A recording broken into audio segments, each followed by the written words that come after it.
Before the latest brutal attack on Kyiv and other regions of our country, an attack that led to widespread destruction, fires, and injuries in the Ukrainian capital, I deliberately monitored how this assault would unfold against the backdrop of a phone call from that US President Donald Trump held for the sixth time with Russian President Vladimir Putin.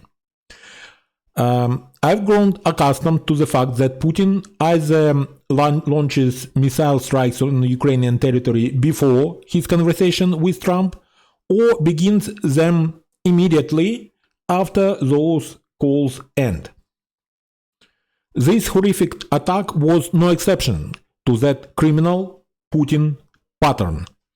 You could say that the first reconnaissance drone of the Russian armed forces appeared in the skies over Kyiv precisely at the moment Putin hung up the phone and smirked ironically at his aides commenting on his conversation with the American president.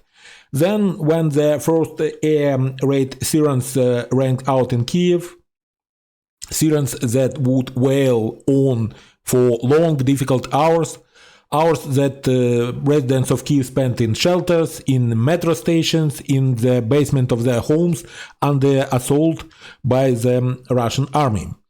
In other words, Putin deliberately planned the attack on Kyiv as a side dish to his phone call with Donald Trump, a demonstration that Trump's proposal to end hostilities along the line of contact between Russian and Ukrainian forces didn't concern him or the political and military leadership of the Russian Federation. Putin simply didn't care about Trump's gestures, because we all clearly understand that the suspension of US weapons deliveries to Ukraine just before the Trump-Putin phone call, as well as the partial lifting on sanctions on Russian financial institutions, were obvious and demonstrative concessions made by Donald Trump towards his Russian partner, in hopes that Putin would appreciate his willingness to deprive Ukraine of new weaponry, all while Trump tried to broker a ceasefire on the Russian-Ukrainian front.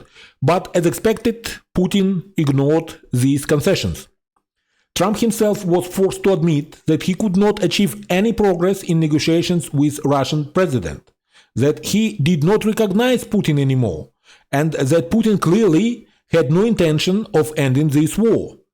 Overall, the fact that the US president is only now, after 6 conversations with his Russian counterpart, reaching such conclusions about Putin's intentions, that's already a kind of progress. But it's a progress for which the people of Ukraine are paying with their lives, their health, destroyed homes, and obliterated infrastructure. Isn't that a steep price to pay for the US president to finally understand the long-term ambitions of Russian leader obsessed with Ukraine, a nation that had become Putin's personal mania and the main target of his aggression?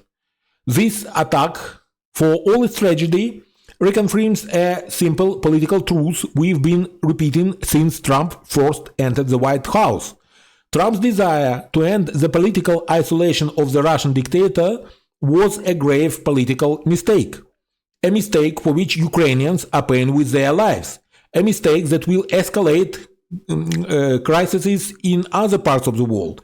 And one could argue that what we are now seeing in the Middle East, events for which the citizens of countries like Israel and Iran are now paying with their lives, is also the result of Trump's catastrophic miscalculations. Putin interprets the willingness to talk to him as a weakness. He sees it as a signal that his counterpart is ready to capitulate, that he can apply more pressure, because Putin views any outcome of negotiations as a surrender to him, not a mutual compromise. Trump calling Putin first, ignoring him to support urging him to support a ceasefire on the Russian-Ukrainian front, proposing joint economic projects, even listening to Putin's economic proposals delivered via Steve Witkoff. All of that was seen by the Russian president as a sign of weakness, the evidence of American impotence, as a green light for further action in the war against Ukraine. And Trump, who previously had refrained from making any major concessions to Putin, now decided to change tactics, to try to end the war by giving in, most notably by suspending weapons shipments. And once again, he failed. What we saw in the skies over Ukraine that night, that was the symbolic collapse of Donald Trump's strategy. Now, the most important question is, what will come after this latest defeat? A seventh phone call between US and Russian presidents? Or decisive steps by the United States to increase support for Ukraine and ramp up pressure not just on Russia but also on its allies like China and India? It is obvious. If the world stops buying Russian oil, Russia's economy will deteriorate.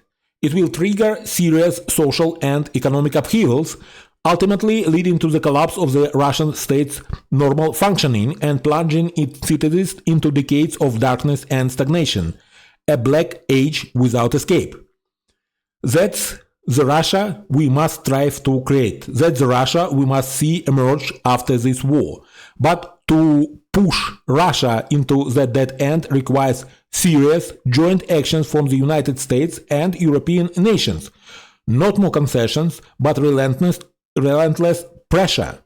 It requires steps towards dismantling one of the most criminal regimes in modern history, a regime that has openly considered using nuclear weapons if its leader's twisted dreams are not fulfilled.